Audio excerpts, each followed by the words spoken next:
Hello students, నిన్న జరిగినటువంటి independence డేలో ప్రైమ్ మినిస్టర్ స్పీచ్ ఇచ్చారు.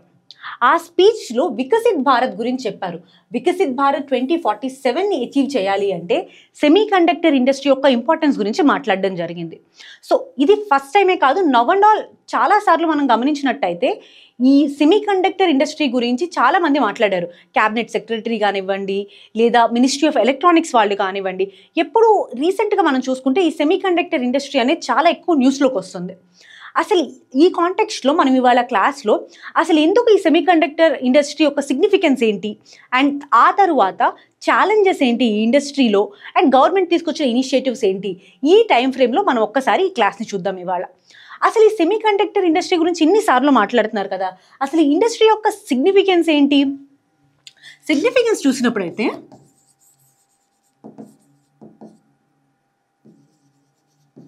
ఫస్ట్ది ఈ ఇండస్ట్రీ నేషనల్ సెక్యూరిటీకి చాలా ఇంపార్టెంట్. ఎలా ఇది నేషనల్ సెక్యూరిటీకి ఇంపార్టెంట్ అవుతుంది? మనం చూసుకున్నట్టయితే క్రిటికల్ ఇన్ఫ్రాస్ట్రక్చర్ ఉంటుంది కదా, సచ్ యాజ్ పవర్ లైన్స్ కానివ్వండి, ట్రాన్స్మిషన్ లైన్స్ కానివ్వండి, డిఫెన్స్, టెలికామ్ సెక్టర్, ఇలాంటి సెక్టర్స్ మనం ఈ సెమీ కండక్టర్స్ని ఎక్కువగా వాడతాం. వీటిని క్రిటికల్ ఇన్ఫ్రాస్ట్రక్చర్ అంటారు. ఒక నేషన్కి ఈ ఇన్ఫ్రాస్ట్రక్చర్ చాలా అవసరం. సో ఇలాంటి ఇన్ఫ్రాస్ట్రక్చర్ ఫుల్ ప్రూఫ్గా ఉండడం కూడా చాలా ఇంపార్టెంట్ అనమాట. సో ఒక ఇన్ఫ్రాస్ట్రక్చర్ ఫుల్ ప్రూఫ్గా ఉండాలి అంటే అది డొమెస్టిక్గా మనం తయారు చేసుకోవాల్సి ఉంటుంది. అందుకని చెప్పేసి సెమీ కండక్టర్స్ చాలా ఇంపార్టెంట్. ఫస్ట్ ఏంటి, నేషనల్ సెక్యూరిటీ పర్పస్లో ఇవి చాలా ఇంపార్టెంట్. రెండవ మేజర్ సిగ్నిఫికెన్స్ ఏంటి అంటే దీనికి ఎకనామిక్ సిగ్నిఫికెన్స్. సో మనం చూసుకున్నట్టయితే డేటా ప్రకారము మనం 100% సెమీ కండక్టర్స్ని ఇంపోర్ట్ చేసుకుంటాం,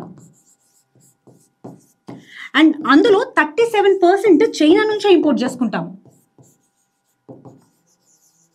సో దీన్ని బట్టి అర్థమవుతుంది కదా మన కరెంట్ అకౌంట్ డెఫిసిట్ ఎంత ఉంటుంది, మనం ఎంత డెఫిసిట్లో ఉంటామో ఇంత ఇంపోర్ట్ చేసుకుంటే.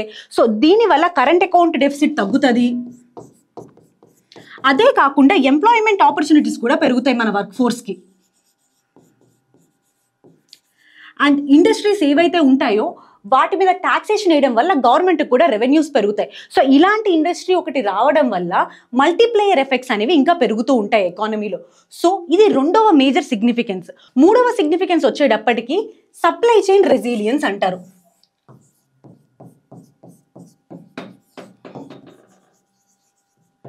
ఇక్కడ మనం చూసుకున్నట్టయితే ప్రీవియస్గా 2020s కన్నా ముందు అట్లా యుఎస్కి అండ్ చైనాకి ట్రేడ్ వార్ జరిగింది. ఆ టైంలో ఏమైంది, యుఎస్ఏ ఏం చేసిందంటే చిప్స్ ఫర్ ఆల్ అని ఒక స్కీమ్ తీసుకొచ్చింది. సో ఈ చిప్స్ ఫర్ ఆల్ స్కీమ్లో ఏంటి అంటే జనరల్గా యుఎస్ఓలోనే డొమెస్టిక్గా ఈ సెమీ కండక్టర్స్ ఆ ఇండస్ట్రీస్ పెట్టాలని చెప్పి, దాంతోపాటు చైనా నుంచి వస్తున్నటువంటి ఎక్స్పోర్ట్స్ ఏవైతే ఉన్నాయో వాటిని డిస్ఇన్సెంటివైజ్ చేయాలి అనే ఉద్దేశంతో ఈ స్కీమ్ని తీసుకురావడం జరిగింది. సో దీనికి రిటాలియేషన్గా మళ్ళీ చైనా ఏం చేసింది, చైనా దగ్గర రా మెటీరియల్స్ ఎక్కువ ఉన్నాయన్నమాట ఈ సెమీ కండక్టర్స్ ఇవి కావాల్సింది. సో వాటిని ఎక్స్పోర్ట్ చేయకుండా రెస్ట్రిక్షన్స్ ప్లేస్ చేసింది. సో ఇలా ట్రేడ్ వార్ జరిగినప్పుడు గ్లోబల్గా ఈ సెమీ కండక్టర్స్ విషయంలో సప్లై చైన్ అనేది డిస్రప్షన్స్ వచ్చాయి. అదే కాదు, ఆ తర్వాత కూడా పాండమిక్ వచ్చింది COVID-19 టైంలో. ఆ టైంలో కూడా చాలా రా మెటీరియల్స్ కానివ్వండి, లేదా ఆ ప్రాసెస్ చేసే కంపెనీస్ కానివ్వండి, అవన్నీ మూసుకుపోవడం వల్ల సప్లై చైన్ డిస్ట్రప్షన్స్ మళ్ళీ వచ్చాయి. అసలు ఈ సప్లై చైన్ డిస్ట్రప్షన్స్ రావడానికి మెయిన్ రీజన్ ఏంటి, మనం వేరే కంట్రీస్ మీద ఎక్కువగా ఆధారపడ్డాం, ఎక్కువగా వాళ్ళ దగ్గర నుంచి ఇంపోర్ట్ చేసుకోవడం. సో అలా కాకుండా మన సప్లై చైన్ రెసిలియన్స్ ఉండాలి అంటే మనము ఇండిజినియస్గా మనకి మనం డెవలప్ చేసుకోవాల్సి ఉంటుంది. ఈ మూడు మేజర్ రీజన్స్ మనం ఎందుకు ఈ సెమీ కండక్టర్ ఇండస్ట్రీ డెవలప్ చేసుకోవాలి అంటే, ఫస్ట్ ఏంటి national security, second economic interest, మూడవది వచ్చేటప్పటికి సప్లై చైన్ రెసిలియన్స్. ఈ మూడు మేజర్ ఫ్యాక్టర్స్ అని చెప్పుకోవచ్చు. నెక్స్ట్ చూసుకున్నట్టయితే ఇండియాస్ రోల్ ఏంటి ఈ సెమీ కండక్టర్ ఇండస్ట్రీలో అంటే 2024 అండ్ 2025లో ఇండియాలో సెమీ కండక్టర్ ఇండస్ట్రీ యొక్క మార్కెట్ షేర్ వచ్చేటప్పటికి $70 బిలియన్. ఎంత? $70 బిలియన్. ఎప్పుడు? 2024 అండ్ 2025లో. సో ఇది ఎక్స్పెక్టెడ్ మార్కెట్ షేర్ అనమాట. నెక్స్ట్ చిప్ డిజైన్ వచ్చేటప్పటికి ఎవ్రీ ఇయర్ 2000 పైగా చిప్స్ డిజైన్ చేస్తుంది ఇండియా. అండ్ అట్లానే రీసెర్చ్ అండ్ డెవలప్మెంట్లో చూసుకున్నట్టయితే మనకి క్వాల్కామ్ అని, మైక్రాన్ అని ఇలాంటి కంపెనీస్ పెట్టడం జరిగింది. వీళ్ళు ఇక్కడ ఇండియాలో రీసెర్చ్ బేసెస్ పెట్టుకున్నారు. అండ్ దాదాపు $2.5 బిలియన్ వీళ్ళు రీసెర్చ్ అండ్ డెవలప్మెంట్ మీద ఇండియాలో ఇన్వెస్ట్ చేస్తున్నారు అనమాట. ఇది చిప్స్కి సంబంధించి ఇండియా యొక్క రోల్. నెక్స్ట్ గవర్నమెంట్ ఈ చిప్స్కి సంబంధించి తీసుకొచ్చినటువంటి ఇనిషియేటివ్స్ ఏంటి చూద్దాం. ఫస్ట్ది నేషనల్ ఎలక్ట్రానిక్స్ పాలసీ, NEP అంటారు. నేషనల్ ఎలక్ట్రానిక్ పాలసీ 2019లో తీసుకురావడం జరిగింది. సో ఈ నేషనల్ ఎలక్ట్రానిక్ పాలసీ కింద ESDM సెక్టర్ ఉంది కదా. ఈ ESDM సెక్టర్ అంటే ఏంటి? Electronics system design manufacturing. So ఈ సెక్టర్స్లో ఇండియాని గ్లోబల్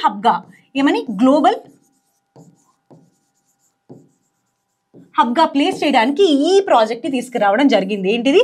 నేషనల్ ఎలక్ట్రానిక్స్ పాలసీ 2019. ఆ తర్వాత సెమీకాన్ ఇండియా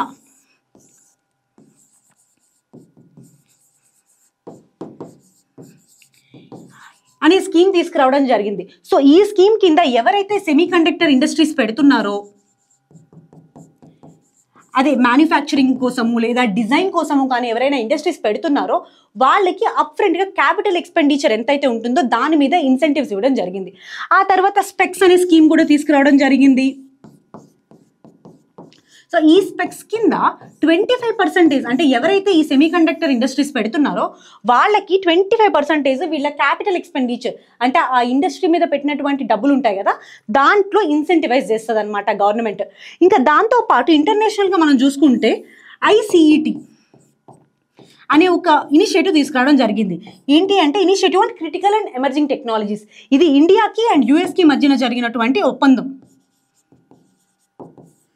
సో దీని కింద క్రిటికల్ అండ్ ఎమర్జింగ్ టెక్నాలజీస్ ఉన్నాయి కదా, వీటి యొక్క టెక్నాలజీ ట్రాన్స్ఫర్ జరిగింది. అంటే యుఎస్లో ఉన్నటువంటి టెక్నాలజీస్ ఇండియాలోకి ట్రాన్స్ఫర్ జరుగుతాయి. సో దానివల్ల మన ఇండియాలో ఈ డిజైన్ కానీ మ్యానుఫ్యాక్చరింగ్ సెక్టర్ అనేది ఎదుగుదల వస్తుందన్నమాట. సో ఇది గవర్నమెంట్ తీసుకొచ్చిన ఇనిషియేటివ్స్. ఇప్పుడు ఏంటి అంటే గవర్నమెంట్ ఇన్ని ఇనిషియేటివ్స్ తీసుకొచ్చింది, కానీ మనం 100% సెమీ కండక్టర్స్ కోసం ఇంకా డిపెండెన్స్లోనే ఉన్నాము. దానికి రీజన్స్ ఏంటి? అసలు ఇండస్ట్రీలో ఉన్నటువంటి ఛాలెంజెస్ ఏంటి అనేది చూద్దాం మనం. ఇండస్ట్రీలో ఉన్న ఛాలెంజ్ ఫస్ట్ ఏంటి అంటే ఫండింగ్ ఛాలెంజ్. ఫినాన్షియల్గా ఇక్కడ ఏంటి అంటే అప్ ఫ్రంట్గా అంటే ఒక సెమీకండక్టర్ ఇండస్ట్రీ పెట్టాలంటే ఒక్క ఇండస్ట్రీకి దాదాపు $5 నుంచి $6 బిలియన్ అవుతాయి అన్నమాట. సో దీన్ని బట్టి మనం అర్థం చేసుకోవాల్సింది ఏంటంటే చిన్న చిన్న కంపెనీస్ కానీ చిన్న చిన్న ప్లేయర్స్ కానీ ఈ ఇండస్ట్రీస్ని పెట్టలేరు. దాదాపు లార్జ్ కంపెనీస్ ఏవైతే ఉంటాయో వాళ్ళు మాత్రమే దీన్ని ఎఫర్ట్ చేయగలుగుతారు. రెండోది వచ్చేటప్పుడు గెస్టేషన్ పీరియడ్ అంటారు.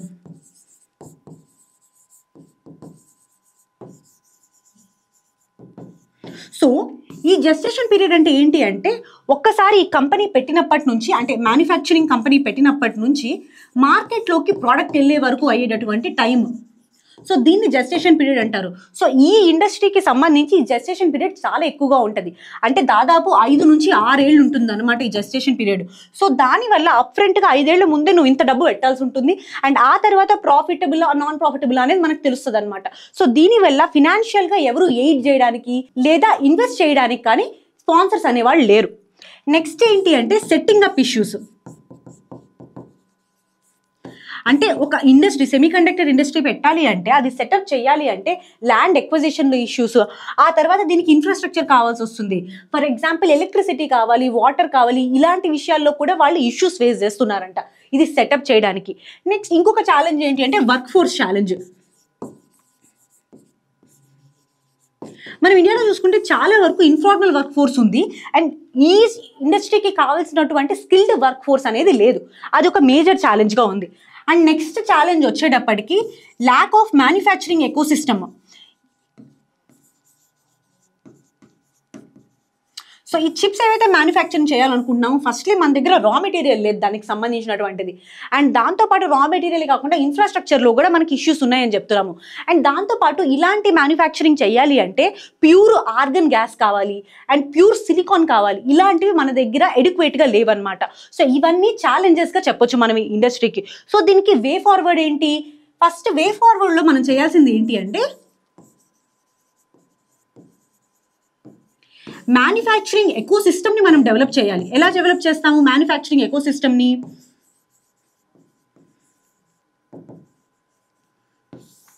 ఫస్ట్ ఈ మ్యానుఫ్యాక్చరింగ్ ఎకోసిస్టమ్ కోసము స్కిల్డ్ వర్క్ ఫోర్స్ని డెవలప్ చేసుకోవాల్సి ఉంటుంది. ఎలా డెవలప్ చేస్తాము మనం ఈ స్కిల్డ్ వర్క్ ఫోర్స్ని? ఎలా అంటే ఇండస్ట్రీ అండ్ అకాడమియా కొలాబరేషన్తో. మనం చూసుకున్నట్టయితే ఇండియాలో గ్రాడ్యుయేట్స్ ఓన్లీ 50%, అప్రాక్సిమేట్లీ 50% మాత్రమే ఎంప్లాయబుల్గా ఉన్నారు అని చెప్తున్నారు.